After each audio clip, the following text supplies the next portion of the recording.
Hi friends, ಇವತ್ತಿನ ವಿಡಿಯೋಗೆ ನಿಮ್ಮೆಲ್ಲರಿಗೂ ಸ್ವಾಗತ. ನಾನು ನಿಮ್ಮ ನಾರಾಯಣ್ ಸರ್. ಸ್ನೇಹಿತರೆ, ಈಗಾಗಲೇ ಗೊತ್ತಿರುವ ಹಾಗೆ NTPC ಗೆ ಅಪ್ಲಿಕೇಶನ್ ಸ್ಟಾರ್ಟ್ ಆಗಿದ್ದಾವೆ. ನೀವೆಲ್ಲರೂ ನೋಡಿರ್ಬೋದು. ಯಾರೆಲ್ಲ PUC ಮಾಡಿದಿರೋ ಅವರು TC ಮತ್ತೆ ಟ್ರೇನ್ ಕ್ಲರ್ಕ್ಸ್ ಮತ್ತೆ ಏನ್ ಟೈಪಿಸ್ಟ್ ಹುದ್ದೆಗಳು ಕಾಲ್ಫಾರ್ಮ್ ಆಗಿದಾವಲ್ಲ, ಯಾರೆಲ್ಲ PUC ಕಂಪ್ಲೀಟ್ ಮಾಡಿದಾರಲ್ಲ ಅವರೆಲ್ಲರೂ ಅಪ್ಲಿಕೇಶನ್ ಅನ್ನ ಹಾಕ್ಬೋದು. ಈಗ ನೀವು ನೋಡ್ಬೋದು, ಈಗಾಗಲೇ 27ನೇ ತಾರೀಕಿಂದ ಅಪ್ಲಿಕೇಶನ್ ಸ್ಟಾರ್ಟ್ ಆಗಿದಾವೆ. ಈಗ ಆಲ್ರೆಡಿ ಎಷ್ಟೋ ಜನ ಅಪ್ಲಿಕೇಶನ್ ನ ಹಾಕಿರ್ಬೋದು. ಹಾಗಾದ್ರೆ ಈಗಿರುವಂತ ಒಂದು ಪ್ರಶ್ನೆ, ನಾನು ತಮ್ಲೈನ್ ನೋಡಿದ್ರೆ ನಿಮ್ಗೆ ಗೊತ್ತಾಗತ್ತೆ, ಅಪ್ಲಿಕೇಶನ್ ಅನ್ನ ಯಾವ ಜೋನ್ಗೆ ಹಾಕ್ಬೇಕು. ಯಾಕಂದ್ರೆ ಸೆಲೆಕ್ಟ್ ಮಾಡ್ಬೇಕಾಗಿರೋದು ಒಂದೇ ಜೋನು, ಒಂದೇ RRB ಗೆ ನೀವು ಅಪ್ಲಿಕೇಶನ್ ಅನ್ನ ಹಾಕ್ಬೇಕು. ಯಾಕಂದ್ರೆ ಯಾವ ಒಂದು RRB ಗೆ ನೀವು ಅಪ್ಲಿಕೇಶನ್ ಅನ್ನ ಹಾಕ್ತಿರೋ ಅದೇ RRB ಗೆ ಅಲ್ಲೇ ಎಕ್ಸಾಮ್ ಅನ್ನ ನೀವು ಬರಿಬೇಕಾಗ್ತದೆ. ಯಾಕೆ ಪ್ರಶ್ನೆ ಬರುತ್ತೆ ಅಂತಂದ್ರೆ, ನಾಳೆ ನೀವು ಅರ್ಜಿ ಹಾಕಿದ ಮೇಲೆ ಎಕ್ಸಾಮ್ ನಡೆದಾಗ ಪ್ರತಿಯೊಂದು RRB ಗೆ ಬೇರೆ ಬೇರೆ ರೀತಿಯ ಕಟ್ ಆಫ್ ನಿಂದಿರುವುದನ್ನ ನಾವು ನೋಡಿರ್ತೀರಿ. ಪ್ರೀವಿಯಸ್ ಒಂದು ಏನ್ ಎಕ್ಸಾಮ್ ನಡೆದಾಗ ನಾವು ಬೇರೆ ಬೇರೆಯ ಕಟ್ ಆಫ್ ಅನ್ನ ನೋಡಿರ್ತೀವಿ ಸ್ನೇಹಿತರೆ. ಹಾಗಾದ್ರೆ ಯಾವ RRB ಗೆ ಅತಿ ಹೆಚ್ಚು ಕಟ್ ಆಫ್ ನಿಂದಿರಬಹುದು, ಮತ್ತೆ ಯಾವ RRB ಯಾವ ಜೋನ್ ಡೇಂಜರ್ ಜೋನ್ ಆಗಿ ಮಾರ್ಪಡಬಹುದು, ಮತ್ತೆ ಯಾವ ಜೋನ್ ಸೇಫರ್ ಜೋನ್ ಆಗಿ ಈ ಸಲ ಏನಾಗ್ಬೋದು ಉಳಿಬಹುದು. ಯಾಕಂದ್ರೆ ಹುದ್ದೆಗಳು ಕಡಿಮೆ ಇದಾವೆ, ಏನಂದ್ರೆ 3000 ಚಿಲ್ಲರ ಹುದ್ದೆಗಳು ಮಾತ್ರ ಕಾಲ್ಫಾರ್ಮ್ ಆಗಿದಾವೆ. ಈ ಒಂದು ನಿಟ್ಟಿನಲ್ಲಿ ನಾವು ಅಪ್ಲಿಕೇಶನ್ ಅನ್ನ ಹಾಕುವಾಗ ಯಾವ ಜೋನ್ ಅನ್ನ ಆಯ್ಕೆ ಮಾಡ್ಕೊಂಡ್ರೆ ನಾವು ಸೆಲೆಕ್ಟ್ ಆಗುವಂತ ಚಾನ್ಸಸ್ ತುಂಬಾ ಜಾಸ್ತಿ ಇರ್ತದೆ. ಯಾಕಂದ್ರೆ ನೀವೆಲ್ಲರೂ ಪ್ರಯತ್ನ ಮಾಡೇ ಮಾಡ್ತೀರಾ, ಎಕ್ಸಾಮ್ ಅನ್ನ ಚೆನ್ನಾಗಿ ಬರದೇ ಬರ್ತೀರಾ. ಆದ್ರೆ ಒಂದು ತಪ್ಪು ನಿರ್ಧಾರ ನಿಮ್ಮ ಆಯ್ಕೆಯನ್ನ ತಡೆ ಹಿಡಿಬಹುದು. ಯಾಕಂದ್ರೆ ನೀವು ತಪ್ಪಾದ ಜೋನ್ ಅನ್ನ ಆಯ್ಕೆ ಮಾಡ್ಕೊಂಡು ಅತಿ ಹೆಚ್ಚು ಅಂಕವನ್ನ ಗಳಿಸಿದ್ರು ಕೂಡ ಅಲ್ಲಿ ಅತಿ ಹೆಚ್ಚು ಅರ್ಜಿಗಳು ಹೋಗಿ ಹುದ್ದೆಗಳ ಸಂಖ್ಯೆ ಕಡಿಮೆ ಇದ್ದಾಗ ಕಟ್ ಆಫ್ ಜಾಸ್ತಿ ನಿಂದಿರುತ್ತೆ. ನೀವು ಅವಾಗ ಸೆಲೆಕ್ಟ್ ಆಗದೆ ಹೋಗ್ಬೋದು. ಅದಕ್ಕೆ ನೀವು ಅಪ್ಲಿಕೇಶನ್ ಹಾಕುವಾಗ ಜೋನ್ ಅನ್ನ ಸೆಲೆಕ್ಟ್ ಮಾಡ್ಕೊಳ್ಳೋದು, RRB ಅನ್ನ ಸೆಲೆಕ್ಟ್ ಮಾಡ್ಕೊಳ್ಳೋದು ತುಂಬಾ ಪ್ರಮುಖವಾದಂತ ಆಯ್ಕೆ ಆಗಿರ್ತ ಸ್ನೇಹಿತರೆ. ಆದ್ರಿಂದ ಇವತ್ತಿನ ವಿಡಿಯೋದಲ್ಲಿ ಯಾವ ಒಂದು ಜೋನ್ ಸೇಫರ್ ಜೋನ್ ಆಗಿರ್ತದೆ ಮತ್ತೆ ಯಾವ ಜೋನ್ ಡೇಂಜರ್ ಜೋನ್ ಆಗಿ ಮಾರ್ಪಡ್ತದೆ, ಕರ್ನಾಟಕದ ವಿದ್ಯಾರ್ಥಿಗಳು ಯಾವ ಜೋನ್ ಅನ್ನ ಆಯ್ಕೆ ಮಾಡ್ಕೊಂಡ್ರೆ ಸೆಲೆಕ್ಟ್ ಅನ್ನ ಆಗ್ಲಿಕ್ಕೆ ತುಂಬಾ ಅನುಕೂಲ ಆಗ್ತದೆ ಅಂತ ಹೇಳಿ ಇವತ್ತಿನ ವಿಡಿಯೋದಲ್ಲಿ ಡಿಸ್ಕಸ್ ಮಾಡೋಣ. ಅದಕ್ಕಿಂತ ಮುಂಚೆ ಯಾರೆಲ್ಲ ನನ್ನ ವಿಡಿಯೋನ ಫಸ್ಟ್ ಟೈಮ್ ನೋಡ್ತಾ ಇದ್ರು ದಯವಿಟ್ಟು ಅವರು ಚಾನೆಲ್ ನ ಸಬ್ಸ್ಕ್ರೈಬ್ ಮಾಡ್ಕೊಳ್ಳಿ, ಅಲ್ಲೇ ಪಕ್ಕದಲ್ಲಿರೋ ಬೆಲ್ ಐಕನ್ ಪ್ರೆಸ್ ಮಾಡಿ, ಲೈಕ್ ಮಾಡಿ, ಶೇರ್ ಮಾಡಿ ಅಂತ ಹೇಳ್ತಾ ಬನ್ನಿ ವಿಡಿಯೋ ಸ್ಟಾರ್ಟ್ ಮಾಡೋಣ. ಯಾವುದೇ ಒಂದು ಎಕ್ಸಾಮ್ಗೆ ಪ್ರಿಪರೇಷನ್ ನಡೆಸೋದಕ್ಕಿಂತ ಮುಂಚೆ ಅದರ ಹಳೆಯ ಪ್ರಶ್ನೆ ಪತ್ರಗಳನ್ನ ಅನಲೈಸ್ ಮಾಡೋದು ಒಂದು ಯಶಸ್ಸಿನ ಗುಟ್ ಅಂತ ಹೇಳ್ಬೋದು ಸ್ನೇಹಿತರೆ. ಯಾಕಂದ್ರೆ ಕ್ವಶನ್ ಪೇಪರ್ ನ ಅನಲೈಸ್ ಮಾಡೋದ್ರ ಮೂಲಕ ಎಕ್ಸಾಮಿನ ಹಂತಗಳನ್ನ ನಾವು ಅರ್ಥ ಮಾಡ್ಕೊಳ್ಬಹುದು. ಎಕ್ಸಾಮ್ ಯಾವ ರೀತಿ ಇರ್ತೈತೆ ಅಂತ ಹೇಳಿ ಒಂದು ಕ್ಲಿಯರ್ ಆದಂತ ಪಿಕ್ಚರ್ ಅನ್ನ ನಾವು ಏನಂದ್ರೆ ತಿಳ್ಕೊಳ್ಬಹುದು ಸ್ನೇಹಿತರೆ.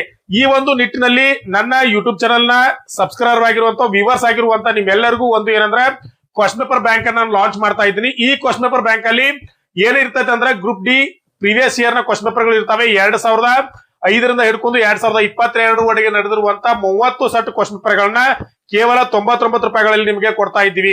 ಇದರ ಜೊತೆಗೆ ಏನ್ ಬೇಕಂದ್ರೆ ನಿಮಗೆ NTPC ಕ್ವಶನ್ ಪೇಪರ್ ಬೇಕಂತಾರೆ NTPC ಪ್ರೀವಿಯಸ್ ಇಯರ್ ನ ಕ್ವಶನ್ ಪೇಪರ್ ಗಳನ್ನ 40 ಸೆಟ್ ಕ್ವಶನ್ ಪೇಪರ್ ಇರ್ತವೆ. ಇದು ಸಹ ನೀವು 99 ರೂಪಾಯಿಗಳನ್ನ ಪಾವತಿ ಮಾಡಿ ಇದನ್ನ ತೆಗೆದುಕೊಳ್ಬಹುದು. ಅದರ ಜೊತೆಗೆ SSC GD ಯಾರೆಲ್ಲ ಪ್ರಿಪರೇಷನ್ ನಡೆಸ್ತಾ ಇದ್ರ ಅದರ ಪ್ರೀವಿಯಸ್ ಕ್ವಶನ್ ಪೇಪರ್ ಗಳು ಇದಾವೆ, ಅವರು ಸಹ 40 ಸೆಟ್ ಕ್ವಶನ್ ಪೇಪರ್ ಗಳಿದಾವೆ. ಇದನ್ನು 99 ರೂಪಾಯಿಗಳನ್ನ ಪಾವತಿ ಮಾಡಿ ನೀವು ತೆಗೆದುಕೊಳ್ಬಹುದು. ಇದರ ಜೊತೆಗೆ ಯಾರೆಲ್ಲ RRB technician, ALP, RPF, SSC ಹಾಗೆ ಈಗ ಪ್ಯಾರಾಮೆಡಿಕಲ್ ಕಾಲ್ಫಾರ್ಮ್ ಆಗಿದಾವೆ, ಇದರ ಪ್ರೀವಿಯಸ್ ಕ್ವಶನ್ ಪೇಪರ್ ಗಳು ಬೇಕಂದ್ರೆ ಅವು ಇದಾವೆ. ನೀವು ಕಾಂಟ್ಯಾಕ್ಟ್ ಅನ್ನ ಮಾಡಿ ಅದರ ಕ್ವಶನ್ ಪೇಪರ್ ಗಳನ್ನ ನೀವು ಸಹ ತೆಗೆದುಕೊಳ್ಬಹುದು ಸ್ನೇಹಿತರೆ. ಯಾರೆಲ್ಲ ಈ ಕ್ವಶನ್ ಪೇಪರ್ ಗಳು ಬೇಕಂತೀರಿ ಅವರು ಈ 99 ರೂಪಾಯಿಗಳನ್ನ ಪಾವತಿ ಮಾಡಿ ಈ ಕ್ವಶನ್ ಪೇಪರ್ ಗಳನ್ನ ತೆಗೆದುಕೊಳ್ಬಹುದು. ಈ ನಂಬರ್ಗೆ ಕಾಂಟ್ಯಾಕ್ಟ್ ಅನ್ನ ಮಾಡಿ ಈ ಪ್ರಶ್ನೆ ಪತ್ರಗಳನ್ನ ನೀವು ತೆಗೆದುಕೊಳ್ಬಹುದು ಸ್ನೇಹಿತರೆ. ಅದರ ಜೊತೆಗೆ ಸರ್ ನಿಮ್ ಚಾನೆಲ್ ನ ವತಿಯಿಂದ ಏನಾದ್ರೂ ಸ್ಟಡಿ ಮೆಟೀರಿಯಲ್ ಇದೆಯಾ ಅಂತ ನೀವು ಕೇಳಿದ್ರೆ ಖಂಡಿತ ಸ್ಟಡಿ ಮೆಟೀರಿಯಲ್ ಇದೆ ಸ್ನೇಹಿತರೆ. ಯಾರೆಲ್ಲ ಗ್ರೂಪ್ ಡಿ, ಅಸಿಸ್ಟೆಂಟ್ ಲೋಕೋ ಪೈಲಟ್, NTPC ಟೆಕ್ನಿಷಿಯನ್, SSC ಹೀಗೆ ಈ ಎಲ್ಲ ಎಕ್ಸಾಮ್ ಗಳಿಗೆ ಪ್ರಿಪರೇಷನ್ ನಡೆಸ್ತಾ ಇದ್ರು ಆ ಎಲ್ಲ ಸಿಲೆಬಸ್ ನ ಪ್ರಕಾರ ಈ ಒಂದು ಸ್ಟಡಿ ಮೆಟೀರಿಯಲ್ ನಾವು ರೆಡಿ ಮಾಡಿದ್ವಿ ಸ್ನೇಹಿತರೆ. ಇದರಲ್ಲಿ ಏನಿರ್ತದೆ ಅಂದ್ರೆ ಜನರಲ್ ಸೈನ್ಸ್ ಅಲ್ಲಿ ನಿಮ್ಮ ಫಿಸಿಕ್ಸ್, ಕೆಮಿಸ್ಟ್ರಿ, ಬಯಾಲಜಿ ಇದರ ಒಂದು ಡಿಟೇಲ್ ಆದಂತ ಮತ್ತೆ ಅದರ ಜೊತೆಗೆ ಕಡೆಯಲ್ಲಿ ಅದಕ್ಕೆ ಸಂಬಂಧಪಟ್ಟಂತ ಕ್ವಶನ್ ಆನ್ಸರ್ ಗಳು ಇರ್ತವೆ. ಇನ್ನ ಇದರ ಜೊತೆಗೆ ಕರೆಂಟ್ ಅಫೇರ್ಸ್ 2024 ಜನವರಿಯಿಂದ 2025 ಮೇ ಅಂದ್ರೆ ಸರಿಸುಮಾರು 17 ತಿಂಗಳ ಒಂದು ಕರೆಂಟ್ ಅಫೇರ್ಸ್ ಅನ್ನ ನಿಮಗೆ ಡಿಟೇಲ್ ಆದಂತ ಕರೆಂಟ್ ಅಫೇರ್ಸ್ ನಿಮಗೆ ಕೊಡ್ತೀವಿ ಸ್ನೇಹಿತರೆ. ಇದರ ಜೊತೆಗೆ ಇಂಡಿಯನ್ ಹಿಸ್ಟ್ರಿ, ಆಮೇಲೆ ಇಂಡಿಯನ್ ಕಾನ್ಸ್ಟಿಟ್ಯೂಷನ್ ಭಾರತದ ಸಂವಿಧಾನವನ್ನ ನೋಟ್ಸ್ ಬರ್ತೈತೆ ನಿಮಗೆ. ಅದರ ಜೊತೆಗೆ ಜನರಲ್ ಅವೇರ್ನೆಸ್ 2024ರಿಂದ 2025ರವರೆಗೆ ಏನೆಲ್ಲ ಜಿಕೆ ಮೇಲೆ ಕೇಳಬಹುದು ಅಂತ ಹೇಳಿ ಅದರ ಒಂದು ಫುಲ್ ಆದಂತ ಜಿಕೆ ಅನ್ನ ನಿಮ್ಗೆ ಕೊಡ್ತೀವಿ. ಇದರ ಜೊತೆಗೆ ನಿಮಗೆ ಇದಕ್ಕೆ ಸಂಬಂಧಪಟ್ಟಂತ ಹಳೆಯ ಪ್ರಶ್ನೆ ಪತ್ರಗಳು ಇದರ ಜೊತೆ ಉಚಿತವಾಗಿರ್ತವೆ ಸ್ನೇಹಿತರೆ. ಈ ಎಲ್ಲಾ ಒಂದು ಏನಂದ್ರೆ PDF ನ ರೂಪದಲ್ಲಿ ಇರ್ತದೆ ಸ್ನೇಹಿತರೆ ಈ ಬುಕ್. ಇದೇನಂದ್ರೆ ನಿಮ್ಗೆ ಯಾರಿಗೆಲ್ಲ ಬೇಕು ಅವರು ಈ ನಂಬರ್ಗೆ ಕಾಂಟ್ಯಾಕ್ಟ್ ಅನ್ನ ಮಾಡಿ. ಕೇವಲ ಇದರ ಬೆಲೆ ಎಷ್ಟಂತಂದ್ರೆ 299 ರೂಪಾಯಿಗಳಿಗೆ ಇರ್ತಾವೆ. ನಿಮ್ಗೆ 299ಗಳನ್ನ ಪಾವತಿ ಮಾಡಿ ಈ ಒಂದು ನೋಟ್ಸ್ ಅನ್ನ ನೀವೆಲ್ಲರೂ ತೆಗೆದುಕೊಳ್ಬಹುದು ಸ್ನೇಹಿತರೆ. ನಾವು ಅವಾಗ್ಲೇ ಹೇಳಿದಾಗೆ ಇಲ್ಲಿ 3000 ಹುದ್ದೆಗಳು ಕಾಲ್ಫರ್ಮ್ ಆಗಿದ್ದಾವೆ. ಇದು ಯಾವುದ್ರ ಮೇಲೆ ಅಂತಂದ್ರೆ ಯಾರೆಲ್ಲ PUC ಕಂಪ್ಲೀಟ್ ಮಾಡಿದ್ರು, PUC ಕಂಪ್ಲೀಟ್ ಆದರೂ ಇದಕ್ಕೆ ಅಪ್ಲಿಕೇಶನ್ ನ ಹಾಕ್ಬಹುದು. ಅಂದ್ರೆ ಇದು NTPC ಅಂಡರ್ ಗ್ರಾಜುಯೇಟ್ ಅಂದ್ರೆ ಕರೀತಾರೆ. ಇದರಲ್ಲಿ 4 ರೀತಿಯ ಹುದ್ದೆಗಳು ಕಾಲ್ಫರ್ಮ್ ಆಗಿದ್ದಾವೆ. ಕಮರ್ಕಲ್ ಕಮ್ ಟಿಕೆಟ್ ಕ್ಲರ್ಕ್, ಆಮೇಲೆ ಅಕೌಂಟ್ ಕಮ್ ಟೈಪಿಸ್ಟ್, ಆಮೇಲೆ junior clerk come typist, train clerks. ಈ ತರ 4 ಹುದ್ದೆಗಳಲ್ಲಿ ಕಾಲ್ಫರ್ಮ್ ಆಗಿದಾವೆ ಸ್ನೇಹಿತರೆ. ಈ 4 ಹುದ್ದೆಗಳಿಗೆ ನೀವು PUC ಆದ್ರೆ ಅಪ್ಲಿಕೇಶನ್ ಅನ್ನ ಹಾಕ್ಬಹುದು. ಇಲ್ಲಿ ಟೋಟಲ್ ಆದಂತ ಕಾಲ್ಫರ್ಮ್ ಆದಂತ ಹುದ್ದೆಗಳು ಎಷ್ಟು? 3558 ಹುದ್ದೆಗಳು ಕಾಲ್ಫರ್ಮ್ ಆಗಿದಾವೆ. ಈ ಹುದ್ದೆಗಳಿಗೆ ನೀವೇನ್ ಮಾಡ್ಬೋದು? ಅಪ್ಲಿಕೇಶನ್ ಅನ್ನ ಹಾಕ್ಬಹುದು. ಈಗಾಗಲೇ ಅಪ್ಲಿಕೇಶನ್ ಸ್ಟಾರ್ಟ್ ಆಗಿದಾವೆ. ನಾನು ಅವಾಗಲೇ ತೋರಿಸಿದೆ, ನೀವು ನೋಡ್ಬೋದು ಇಲ್ಲಿ 8ನೇ ತಾರೀಕಿಂದ ಅಪ್ಲಿಕೇಶನ್ ಸ್ಟಾರ್ಟ್ ಆಗಿದಾವೆ. 27/11/2025 ಅಪ್ಲಿಕೇಶನ್ ಸ್ಟಾರ್ಟ್ ಇರ್ತಾವೆ. ಆದ್ರೆ ಅಪ್ಲಿಕೇಶನ್ ಸ್ಟಾರ್ಟ್ ಆಗಿರೋದು ಯಾವಾಗ ಅಂತಂದ್ರೆ 28/10 ಅಂದ್ರೆ ಏನಂತ ನಮ್ದು ಈಗ 1ನೇ ತಾರೀಕು ಇವತ್ತು, ಹೋದ ತಿಂಗಳು 28ನೇ ತಾರೀಕಿಂದ ಅಪ್ಲಿಕೇಶನ್ ಸ್ಟಾರ್ಟ್ ಆಗಿದಾವೆ. ಈ ತಿಂಗಳು ಅಂದ್ರೆ ನವೆಂಬರ್ 8ನೇ ತಾರೀಕು ಅಂದ್ರೆ 27/11 ಅಪ್ಲಿಕೇಶನ್ ಸ್ಟಾರ್ಟ್ ಇರ್ತಾವೆ ಸ್ನೇಹಿತರೆ. ಹಾಗಾದ್ರೆ ನೀವು ಎಲ್ಲರೂ ಅಪ್ಲಿಕೇಶನ್ ಹಾಕ್ಲಿಕ್ಕೆ ಪ್ರಿಪರೇಷನ್ ನೋಡ್ತಾ ಇದ್ರೆ, ಆವಾಗ್ಲೇ ನಾನು ನಮ್ದು ಒಂದು ಏನಂದ್ರೆ ಒಂದು ಥಂಬ್ನೇಲ್ ಅಲ್ಲಿ ಹೇಳಿದೆ ಯಾವ ಜೋನ್ಗೆ ಅಪ್ಲಿಕೇಶನ್ ಹಾಕ್ಬೇಕು, ಯಾವ ಜೋನ್ಗೆ ಅಪ್ಲಿಕೇಶನ್ ಹಾಕಿದ್ರೆ ಚೆನ್ನಾಗಿರುತ್ತೆ ಅಂತ ಕೇಳಿದ್ರಿ.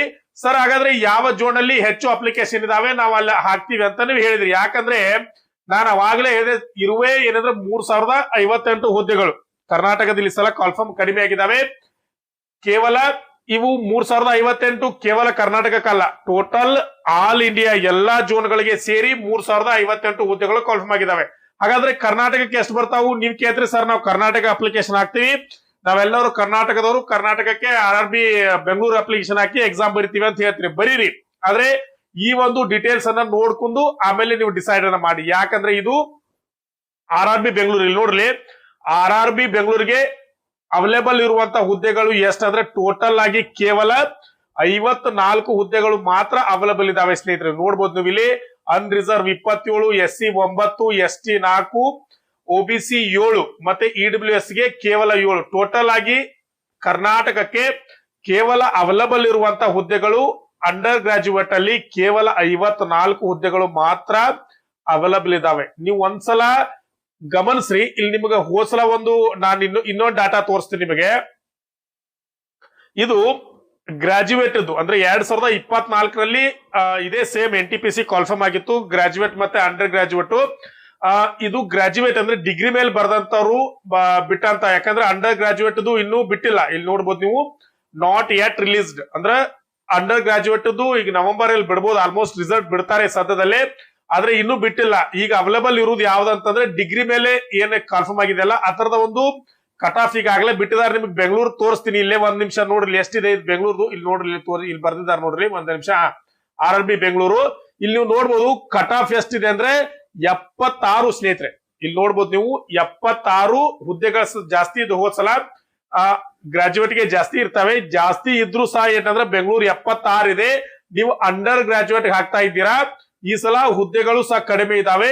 76 ಅಂದ್ರೆ ಈ ಸಲ ಎಷ್ಟು ಹೋಗ್ಬೋದು ನೀವೇ ಏನ್ ಮಾಡ್ರಿ ಅಂದ್ರೆ ಡಿಸೈಡ್ ಅನ್ನ ಮಾಡ್ರಿ. ಯಾಕಂದ್ರೆ ನೀವು ಬೆಂಗಳೂರೇ ಹಾಕ್ತೀರಿ ಅಂತಂದ್ರೆ ಕೇವಲ 54 ಹುದ್ದೆಗಳೇ ಕಾಂಪಿಟೇಷನ್ ಮಾಡಕ್ ರೆಡಿ ಇದ್ರಿ ಅಂತಂದ್ರೆ ಹಾಕ್ರಿ. ನಾನ್ ಬ್ಯಾಡ ಅನ್ನಂಗಿಲ್ಲ ಸರ್, ನಾವು ಕರ್ನಾಟಕದಲ್ಲೇ ಹುದ್ದೆಯನ್ನ ಹಿಡಿದು ಕರ್ನಾಟಕದಲ್ಲೇ ನೌಕರಿ ಮಾಡ್ತೀವಿ ಅಂದ್ರೆ ನಂದೇನ್ ಅಭ್ಯಂತರ ಇಲ್ಲ. ಈ 54 ಹುದ್ದೆಗಳಲ್ಲೇ ಕಾಂಪಿಟೇಷನ್ ಮಾಡಿ ಹುದ್ದೆಯನ್ನ ಹಿಡಿದು ಎಕ್ಸಾಮ್ ಅನ್ನ ಹಿಡಿತೀರಿ ಅಂದ್ರೆ ಹಿಡ್ರಿ, ನಾನೇನು ಬೇಡಲ್ಲ. ಹಾಗಾದ್ರೆ ಸರ್ ಕರ್ನಾಟಕ ಬೇಡ, ಕರ್ನಾಟಕವನ್ನ ಬಿಟ್ಟು ಎಲ್ಲಿ ಅಪ್ಲಿಕೇಶನ್ ಹಾಕ್ಬೋದು ಅಂತ ನಾನು ಏನಾದ್ರು ಸಜೆಷನ್ ಕೇಳಿದ್ರೆ ನಾನ್ ನಿಮ್ಗೆ ಏನಾದ್ರೂ ಸಜೆಷನ್ ಅನ್ನ ಕೊಡ್ತೀನಿ. ಏನಪ್ಪಾ ಅಂದ್ರೆ ನೀವು ನೋಡ್ಬೋದು ಅಹಮದಾಬಾದ್ ಇದೆ, ಇಲ್ಲಿ ಟೋಟಲ್ ಆಗಿ 153 ಹುದ್ದೆಗಳು ಕಾಲ್ಫರ್ಮ್ ಆಗಿದಾವೆ. ಅದೇ ರೀತಿ ಅಜ್ಮೀರ್ ಇದೆ, ಇಲ್ಲಿ 116 ಹುದ್ದೆಗಳು ಕಾಲ್ಫರ್ಮ್ ಆಗಿದಾವೆ. ಇವನ್ನ ಹೊರತುಪಡಿಸಿದ್ರೆ ಹುದ್ದೆಗಳು ಮತ್ತೆ ಎಲ್ಲಿ ಜಾಸ್ತಿ ಇದಾವೆ ಇಲ್ಲೊಂದು ಚಾರ್ಟ್ ನ ಮೂಲಕ ನಾವು ನೋಡ್ಕೋಬಹುದು. ಮ್ಯಾಕ್ಸಿಮಮ್ ಇರುವಂತಹ ಹುದ್ದೆಗಳನ್ನ ಒಂದು ಪಟ್ಟಿ ಮಾಡಿದೀವಿ ಅಂದ್ರೆ ಕಲ್ಕತ್ತಾದಲ್ಲಿ ಅತಿ ಹೆಚ್ಚು ಅಂದ್ರೆ 499 ಹುದ್ದೆಗಳು ಕಾಲ್ಫಾರ್ಮ್ ಆಗಿದಾವೆ. ಮುಂಬೈಯಲ್ಲಿ ಏನಂತಂದ್ರೆ 494, ಇಲ್ಲಿ ಕೋಲ್ಕತ್ತಾ 99, ಆಮೇಲೆ ಮುಂಬೈ 494, ಪ್ರಯಾಗರಾಜ್ 303 ಹುದ್ದೆಗಳು ಕಾಲ್ಫಾರ್ಮ್ ಆಗಿದಾವೆ. ಸಿಕಂದ್ರಾಬಾದ್ 272 ಹುದ್ದೆಗಳು ಕಾಲ್ಫಾರ್ಮ್ ಆಗಿದಾವೆ. ನೀವು ಇಲ್ಲಿ ಒಂದು ಗಮನ ಇಟ್ಕೊಳ್ಬೇಕು, ನೀವು ನೌಕರಿ ಹಿಡುವಂತ ಚಾನ್ಸಸ್ ಎಲ್ಲಿ ಜಾಸ್ತಿ ಇರ್ತೈತೆ ಅಂದ್ರೆ ಹುದ್ದೆಗಳು ಜಾಸ್ತಿ ಇದ್ದಲ್ಲಿ ಅಪ್ಲಿಕೇಶನ್ ಅನ್ನ ಹಾಕ್ಬೇಕು. ತುಂಬಾ ಜನ ಹೇಳ್ತಾರೆ ಕಡಿಮೆ ಇದ್ದಲ್ಲಿ ಹಾಕ್ಬೇಕು, ಯಾರು ಅಪ್ಲಿಕೇಶನ್ ಹಾಕಲ್ಲ ಅಂತ. ನೀವು ಒಂದ್ ಗಮನ ಇಟ್ಕೊಡ್ರಿ, ನಾವು ಉದ್ಯೋಗ ಹಿಡಿಯೋದು ಎಷ್ಟು ಇಂಪಾರ್ಟೆಂಟ್ ಅಲ್ಲ, ಅಲ್ಲಿ ಹೋಗಿ ನೆಮ್ಮದಿಯಿಂದ ಉದ್ಯೋಗವನ್ನ ಮಾಡೋದು, ಡ್ಯೂಟಿಯನ್ನ ಮಾಡೋದು ಅಷ್ಟೇ ಇಂಪಾರ್ಟೆಂಟ್ ಆಗಿರ್ತದೆ. ನೀವು ಉದಾಹರಣೆಗೆ ವಿಚಾರ ಮಾಡ್ರಿ, ಗುವಾಹಟಿ, ಭೂಪಾಲ್, ಅಜ್ಮೀರ್, ಈ ಜಮ್ಮು, ಶ್ರೀನಗರ್ ನೀವು ಹೋಗಿ ನೆಮ್ಮದಿಯಿಂದ ನೌಕರಿ ಮಾಡಕ್ ಆಗತ್ತಾ? ಒಂದ್ಸಲ ನಿಮ್ ಮನ್ಸಲ್ಲಿ ಏನಂದ್ರೆ ಈ ಪ್ರಶ್ನೆಯನ್ನ ಕರ್ನಾಟಕದವ್ರು ನಾನು ಹೇಳ್ತಾ ಇದ್ದೀನಿ, ನಿಮ್ಮನ್ನ ನೀವು ಕೇಳ್ಕೊಡ್ರಿ. ಯಾಕಂದ್ರೆ ಕನ್ನಡ ಮನೆಯನ್ನ ಬಿಟ್ಟು ಅಷ್ಟು ದೂರ ಹೋಗಿ ನೀವು ಎಷ್ಟು ವರ್ಷ ಆರಾಮದಿಂದ ನೌಕರಿ ಮಾಡಕ್ ಸಾಧ್ಯ ಆಗತ್ತೆ? ಈ ಒಂದು ಪ್ರಶ್ನೆಯನ್ನ ನಾವು ಇಟ್ಕೊಂಡು ಕರ್ನಾಟಕವನ್ನ ಬಿಟ್ಟು ನಮಗೆ ಯಾವ ಒಂದು ಜೋನ್ ಅತಿ ಹತ್ತಿರದಲ್ಲಿ ಇರ್ತತಿ, ಮತ್ತೆ ಕಟ್ ಆಫ್ ಸ್ವಲ್ಪ ಕಡಿಮೆ ಅಂದ್ರೆ ಅಂದಾಜು ಸ್ವಲ್ಪ ಕರ್ನಾಟಕಕ್ಕೆ ಹೋಲಿಸ್ಕೊಂಡ್ರೆ ಬೇರೆ ಎಲ್ಲಾ ಜೋನ್ಗಳಿಗೆ ಹೋಲಿಸ್ಕೊಂಡ್ರು ಸ್ವಲ್ಪ ನಾರ್ಮಲ್ ಆಗಿ ಇರುತ್ತೆ. ಮತ್ತೆ ನಾವು ಉದ್ಯೋಗವನ್ನು ಹಿಡಿಯುವಂತ ಚಾನ್ಸಸ್ ಎಲ್ಲಿ ಜಾಸ್ತಿ ಇರ್ತೈತೆ ಅಂತ ನಾವು ಅಂದಾಜನ ಮಾಡಿದ್ರೆ ನನ್ನ ಅಭಿಪ್ರಾಯದಲ್ಲಿ ಮುಂಬೈ ಅನ್ನೋದು ಬೆಸ್ಟ್ ಆಪ್ಷನ್ ಆಗಿರ್ತತಿ. ನನ್ನನ್ನು ಯಾರು ಕೇಳಿದ್ರೆ ನಾನು ಮುಂಬೈ ಅಂತಾನೆ ಹೇಳ್ತೀನಿ. ಕರ್ನಾಟಕದ ವಿದ್ಯಾರ್ಥಿಗಳಿಗೆ ಮುಂಬೈನ ಸಜೆಷನ್ ಮಾಡ್ತೀನಿ. ಯಾಕಂದ್ರೆ ಮುಂಬೈ ನಮಗೆ ಅತಿ ಹತ್ತಿರದಲ್ಲಿ ಇರ್ತೈತಿ, ನಮಗೆ ಮಿರಜ್ ತಕಾನು ಮುಂಬೈ ಬರ್ತೈತಿ. ಕರ್ನಾಟಕದ ವಿದ್ಯಾರ್ಥಿಗಳು ನಾವು ಮಿರಜ್ ಅಂತ ಕರಿತೀವಿ, ಈ ಮಿರಜ್ ಸಹ ಮುಂಬೈ ಏನಂದ್ರೆ ಜೋನ್ ಅಲ್ಲೇ RRB ಅಲ್ಲೇ ಬರ್ತೈತಿ. ನಮ್ಮ ಕರ್ನಾಟಕದ ವಿದ್ಯಾರ್ಥಿಗಳಿಗೆ ಮುಂಬೈ ಹತ್ತಿರದಲ್ಲಿ ಇರ್ತೈತಿ. ಒಂದ್ ವೇಳೆ ನಾವು ಉದ್ಯೋಗವನ್ನ ಹಿಡಿದ್ರು ಸಹ ಕರ್ನಾಟಕಕ್ಕೆ ಬಹಳ ಬೇಗ ಟ್ರಾನ್ಸ್ಫರ್ ಬರುವಂತ ಚಾನ್ಸ್ ಇರ್ತೈತಿ. ಆದ್ದರಿಂದ ಸ್ನೇಹಿತರೆ, ಮತ್ತೆ ಹುದ್ದೆಗಳು ಚಲೋ ಇದಾವೆ. ಮ್ಯಾಕ್ಸಿಮಮ್ ಅಂದ್ರೆ ಸೆಕೆಂಡ್ ಹೈಯೆಸ್ಟ್ ಎಲ್ಲಿದೆ? ಕೋಲ್ಕತ್ತಾ ಇದೆ, 499 ಇದಾವೆ. ಇನ್ನು ಮುಂಬೈಯಲ್ಲಿ 494 ಹುದ್ದೆಗಳು ಏನಂದ್ರೆ ಜಾಸ್ತಿ ಇದಾವೆ. ನೀವು ಇಲ್ಲಿ ಅಪ್ಲಿಕೇಶನ್ ಅನ್ನ ಹಾಕ್ಬೋದು. ಡೇಂಜರ್ ಜೋನ್ ಅಂದ್ರೆ ಆಲ್ಮೋಸ್ಟ್ ನಾವು ಬೇರೆ ಎಲ್ಲಾ ತಲೆ ಕೆಡ್ಸ್ಕೊಳ್ಳೋದು ಬೇಡ, ಯಾಕಂದ್ರೆ ನಾವು ಬೇರೆ ಕಡೆ ಅಪ್ಲಿಕೇಶನ್ ನಮ್ಮವ್ರು ಹಾಕೋದಿಲ್ಲ. ನೀವು ಬೆಂಗಳೂರೇ ಡೇಂಜರ್ ಜೋನ್. ಯಾಕಂದ್ರೆ ಡೇಂಜರ್ ಜೋನ್ ಯಾವ್ದಂದ್ರೆ ಕರ್ನಾಟಕದ ವಿದ್ಯಾರ್ಥಿಗಳಿಗೆ ಬೆಂಗಳೂರೇ ಡೇಂಜರ್ ಜೋನ್. ಯಾಕಂದ್ರೆ ಇರುವ 54 ಹುದ್ದೆಗಳು, 54 ಹುದ್ದೆಗಳಲ್ಲಿ ನೀವು ಫೈಟ್ ಮಾಡ್ಲಿಕ್ಕೆ ಆಗುದಿಲ್ಲ. ಆದಷ್ಟು ಡೇಂಜರ್ ಜೋನ್ ಅಂದ್ರೆ ನನ್ನ ಒಂದು ಉದ್ದೇಶ ಅಂದ್ರೆ ಬೆಂಗಳೂರನ್ನ ಅವಾಯ್ಡ್ ಮಾಡ್ಲಿಕ್ಕೆ ಪ್ರಯತ್ನ ಮಾಡಿ. ಯಾಕಂದ್ರೆ ಹುದ್ದೆಗಳು ಕೇವಲ ಒಂದು ಡಿಜಿಟಲ್ ಹುದ್ದೆಗಳಿದಾವೆ, 9, 4, 7, 7 ಯಾವಾಗ ಹುದ್ದೆ ಸಿಗ್ಲಿಕ್ಕೆ ಸಾಧ್ಯ. ಹಾಗಾದ್ರೆ ಇನ್ನು ಬೇರೆ ಕಡೆ ಎಲ್ಲೆಲ್ಲಿ ಇದಾವೆ ಜಾಸ್ತಿಯನ್ನ ನೀವು ನೋಡಿದ್ರೆ ನಾನು ನಿಮಗೆ ಫುಲ್ ನೋಟಿಫಿಕೇಶನ್ ಅನ್ನ ತೋರಿಸ್ತೀನಿ. ಇಲ್ಲಿ ನೋಡ್ಬೋದು, ನೀವು ಎಲ್ಲವನ್ನ ಇಲ್ಲಿ ನೋಡ್ಬೋದು. ಅಹಮದಾಬಾದ್ 153 ಇದಾವೆ, ಅಜ್ಮೀರ್ 116 ಇದೆ, ಆಮೇಲೆ ಬೆಂಗಳೂರು 54 ಇದೆ, ಆಮೇಲೆ ನೋಡ್ಬೋದು ಭೂಪಾಲ್ 123 ಇದೆ, ಬಿಸಲ್ಪುರ್ 69 ಇದೆ, ಚಂಡೀಗಢ ಎಷ್ಟಿದೆ 24 ಇದೆ, ಆಮೇಲೆ ಚೆನ್ನೈ 80 ಇದೆ, ನೀವು ಗೋರಖ್ಪುರ್ 173 ಇದೆ ನೋಡ್ಬೋದು, ಗುವಾಹಟಿ 135 ಇದೆ, ಶ್ರೀನಗರ್ 173 ಇದೆ, ಕೋಲ್ಕತ್ತಾ 499 ಇದೆ, ಮಲ್ನಾಡ ಎಷ್ಟಿದೆ 196 ಇದೆ, ಆಮೇಲೆ ಮುಂಬೈ 494 ಇದೆ, ಮುಜಫರ್ಪುರ್ ಎಷ್ಟಿದೆ 39 ಇದೆ, ಪಾಟ್ನಾ 24 ಇದೆ, ಪ್ರಯಾಗ್ರಾಜ್ 303 ಇದೆ. ಇಲ್ಲಿ ನೋಡ್ಬೋದು ನೀವು ರಾಂಚಿ. ಇದು ಎಲ್ಲವನ್ನ ಒಂದ್ಸಲ ಡೀಟೇಲ್ ಆಗಿ ನೋಡ್ಕೊಡ್ರಿ. ಈ ಒಂದು ಫುಲ್ PDF ಬೇಕಂದ್ರೆ ಗೂಗಲ್ ಅಲ್ಲಿ ಸಿಗುತ್ತೆ, ನೀವು ಡೌನ್ಲೋಡ್ ಮಾಡ್ಕೊಡ್ರಿ. ಇಲ್ಲಪ್ಪ ಅಂತಂದ್ರೆ ಬೇಕಂತಂದ್ರೆ ನನ್ನ ಕಮೆಂಟ್ ಬಾಕ್ಸ್ ಅಲ್ಲಿ ಸರ್ PDF ಬೇಕು ಅಂತೇಳಿ ಒಂದು ಕಮೆಂಟ್ ಅನ್ನ ಮಾಡಿ ನಾನು ನಿಮಗೆ PDF ಅನ್ನ ಕಳಿಸ್ಕೊಡ್ತೀನಿ ಸ್ನೇಹಿತರೆ. ಈ ರೀತಿ ಒಂದು ಅಪ್ಲಿಕೇಶನ್ ನೀವು ಹಾಕುವಾಗ ಈ ಎಲ್ಲಾ ಒಂದು ಹಂತಗಳನ್ನ ಮತ್ತು ಎಲ್ಲಾ ಮಾಹಿತಿಯನ್ನ ನೀವು ತಿಳ್ಕೊಂಡು ಅಪ್ಲಿಕೇಶನ್ ಅನ್ನ ಹಾಕ್ಬೇಕು. ನನ್ನ ಹೇಳಿದ್ನಲ್ಲ ಅವಾಗ ಯಾರ ಕರ್ನಾಟಕದ ವಿದ್ಯಾರ್ಥಿಗಳಿದ್ದಾರೋ ಸ್ವಲ್ಪ ನೀವು ಗಟ್ ಮನ್ಸ್ ಮಾಡಿದ್ರೆ ಕೋಲ್ಕತ್ತಾ ಹಾಕಿ. ಇಲ್ಲಪ್ಪ ಅಂದ್ರೆ ಸೇಫ್ ಜೋನ್ ಅಲ್ಲಿ ನಾವು ಇರಾಕ್ ಇಷ್ಟಪಡ್ತೀವಿ, ನೌಕರಿ ಹತ್ತಿದ್ರು ನೆಮ್ಮದಿಯಿಂದ ನಾವು ನೌಕರಿ ಮಾಡ್ತೀವಿ ಅಂತಂದ್ರೆ ನೀವು ಸಿಕಂದ್ರಾಬಾದ್ ಅನ್ನು ಆಯ್ಕೆ ಮಾಡ್ಕೊಳ್ಬಹುದು, ಇಲ್ಲಾಂದ್ರೆ ಮುಂಬೈಯನ್ನು ಆಯ್ಕೆ ಮಾಡ್ಕೊಳ್ಬಹುದು. ಸಿಕಂದ್ರಾಬಾದ್ ಅಂದ್ರೂ ಬಹಳ ದೂರ ಆಗುದಿಲ್ಲ, ಮುಂಬೈ ಅಂದ್ರೂ ಬಹಳ ದೂರ ಆಗುದಿಲ್ಲ. ಕರ್ನಾಟಕದಿಂದ ಎರಡನ್ನು ನೀವು ಆಯ್ಕೆ ಮಾಡ್ಕೊಂಡು ಎಕ್ಸಾಮ್ ಅನ್ನ ಬರಿಬೇಕು. ಇನ್ನೇ ಸರಿ ಎಕ್ಸಾಮ್ ಹೆಂಗ್ ಇರ್ತತಿ, ಅದರದ ಸಿಲೆಬಸ್ ಏನು, ಮತ್ತೆ ಎಷ್ಟು ಎಕ್ಸಾಮ್ ಇರ್ತೈತಿ, CBT 1 ಹೆಂಗಿರ್ತೈತಿ, CBT 2 ಹೆಂಗಿರ್ತೈತಿ, ಇವೆಲ್ಲವೂ ನಿಮಗೆ ಇನ್ಫಾರ್ಮೇಶನ್ ಬೇಕಂತಂದ್ರ ಇನ್ನೊಂದು ವಿಡಿಯೋದಲ್ಲಿ ಸವಿಸ್ತಾರವಾಗಿ ನಾನು ನಿಮ್ಗೆ ಹೇಳಿಕೊಡ್ತೀನಿ. ಸರ್ ನನಗೆ ಮಾಹಿತಿ ಕೊಡಿ ಅಂತೇಳಿ ಕಮೆಂಟ್ ಬಾಕ್ಸ್ ಅಲ್ಲಿ ದಯವಿಟ್ಟು ಕಮೆಂಟ್ ಮಾಡಿ. ನಿಮ್ಮ ಒಂದು ರೆಸ್ಪಾನ್ಸ್ ಹೆಂಗಿರ್ತೈತಿ ಅದ್ರ ಮೇಲೆ ನಾನು ನಿಮ್ಗೆ ಅಪ್ಡೇಟ್ ಅನ್ನ ಕೊಡ್ತಾ ಹೋಗ್ತಿರ್ತೀನಿ. ನೀವು ಇದಕ್ಕೆ ಪ್ರಿಪರೇಷನ್ ಸರ್ ಏನಾದ್ರು ನೀವು ಸಜೆಷನ್ ಮಾಡಿ ಪ್ರಿಪರೇಷನ್ ಅಂತಂದ್ರೆ ನಿಮ್ಗೆ ಈಗಾಗಲೇ ಗೊತ್ತಿರುವ ಹಾಗೆ ನಮ್ಮ ಚಾನೆಲ್ ವತಿಯಿಂದ ನಮ್ಮ ಚಾನಲ್ ವತಿಯಿಂದ ನಿಮ್ಗೆ ಪ್ರೀವಿಯಸ್ ಕ್ವಶನ್ ಪೇಪರ್ ಅನ್ನ ಕೊಡ್ತಾ ಇರ್ತೀವಿ. ಯಾಕಂದ್ರೆ ಎಕ್ಸಾಮ್ ಗೆ ಪ್ರಿಪರೇಷನ್ ನಡೆಸುವಾಗ ನೀವು ಅಪ್ಲಿಕೇಶನ್ ಹಾಕಿದಂದ್ರೆ ಪ್ರಿಪರೇಷನ್ ಸ್ಟಾರ್ಟ್ ಮಾಡ್ಬೇಕಾಗ್ತದೆ. ಪ್ರಿಪರೇಷನ್ ಮಾಡುವಾಗ ಇದ್ರ ಪ್ರೀವಿಯಸ್ ಕ್ವಶನ್ ಪೇಪರ್ ಅನ್ನ ನೀವು ಅಭ್ಯಾಸವನ್ನ ಮಾಡಿದ್ರಿ ಅಂತಂದ್ರೆ ಎಕ್ಸಾಮ್ ಅಲ್ಲಿ ಬಿಡಿಸ್ಲಿಕ್ಕೆ ಹೆಲ್ಪ್ ಆಗ್ತದೆ. NTPC 40 ಸೆಟ್ ಕ್ವಶನ್ ಪೇಪರ್ ಗಳು ಕನ್ನಡದಲ್ಲಿ ನಿಮಗೆ ಸಿಗ್ತವೆ. ಅವು ಕೇವಲ 99 ರೂಪಾಯಿಗಳನ್ನ ಪಾವತಿ ಮಾಡೋದ್ರ ಮೂಲಕ 40ಕ್ಕೂ ಹೆಚ್ಚು ಸೆಟ್ ಕ್ವಶನ್ ಪೇಪರ್ ಅನ್ನ NTPC ಪ್ರೀವಿಯಸ್ ಅಂದ್ರೆ ಹಿಂದೆ ನಡೆದಿರುವಂತ ಪ್ರಶ್ನೆ ಪತ್ರಗಳನ್ನ ನಿಮಗೆ ನಾವು ಕೊಡ್ತೀವಿ. ನಿಮಗೆ ಗ್ರೂಪ್ ಡಿ ಗೆ ಪ್ರಿಪರೇಷನ್ ನಡೆಸೋರು ಅದರ ಪ್ರಶ್ನೆ ಪತ್ರಗಳು ಇದಾವೆ, ಅವನು ಸಹ ನೀವು 99 ಪಾವತಿ ಮಾಡಿ ತಗೋಬಹುದು. GD ಇದಾವೆ, ಅವನು ತಗೊಳ್ಬಹುದು. NTPC ALP ಆಮೇಲೆ SSC RPF ಪ್ಯಾರಾಮೆಡಿಕಲ್ ಇವತ್ತು ಸಹ ಪ್ರಶ್ನೆ ಪತ್ರಗಳಿದಾವೆ, ಇವನು ಸಹ ನೀವು 99 ಪಾವತಿ ಮಾಡಿ ತೆಗೆದುಕೊಳ್ಬಹುದು. ಇಲ್ಲ ಸರ್ ನಮಗೆ ನೀವು ಪ್ರಿಪರೇಷನ್ ಮಾಡ್ಲಿಕ್ಕೆ ಸ್ಟಡಿ ಮೆಟೀರಿಯಲ್ ಬೇಕಂತಂದ್ರೆ ನೀವು ಸ್ಟಡಿ ಮೆಟೀರಿಯಲ್ ಸಹ ಇದೆ ನಮ್ಮಲ್ಲಿ. ಜನರಲ್ ಸೈನ್ಸ್ ಆಗಿರ್ಬೋದು, ಕರೆಂಟ್ ಅಫೇರ್ಸ್ ಆಗಿರ್ಬೋದು, ಇಂಡಿಯನ್ ಹಿಸ್ಟ್ರಿ ಆಗಿರ್ಬೋದು, ಇಂಡಿಯನ್ ಕಾನ್ಸ್ಟಿಟ್ಯೂಷನ್ ಆಗಿರ್ಬೋದು, ಜನರಲ್ ಅವೇರ್ನೆಸ್ ಆಗಿರ್ಬೋದು, ಇವೆಲ್ಲವೂ ಏನಂತಂದ್ರೆ ಒಂದು ಸ್ಟಡಿ ಮಟೀರಿಯಲ್ ನ ಮಾಡಿ ನಿಮಗೆ ಕೊಡ್ತಾ ಇರ್ತೀವಿ. ಇದರ ಅಮೌಂಟ್ ಎಷ್ಟಂದ್ರೆ 299 ಕೇವಲ ಇರ್ತವೆ. ಇದನ್ನ ನೀವು ತಗೊಳ್ಕೋಬಹುದು. ಈ ನಂಬರ್ಗೆ ಕಾಂಟ್ಯಾಕ್ಟ್ ಅನ್ನ ಮಾಡಿ ಅಮೌಂಟ್ ಅನ್ನ ಪೇ ಮಾಡಿದ್ರೆ ನಿಮಗೆ ಏನಂದ್ರೆ PDF ನ ಮುಖಾಂತರ ನಾನು ತಲುಪಿಸ್ತಾ ಇರ್ತೀನಿ ಸ್ನೇಹಿತರೆ.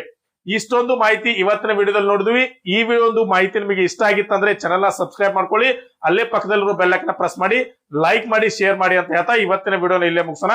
ನಮಸ್ಕಾರ.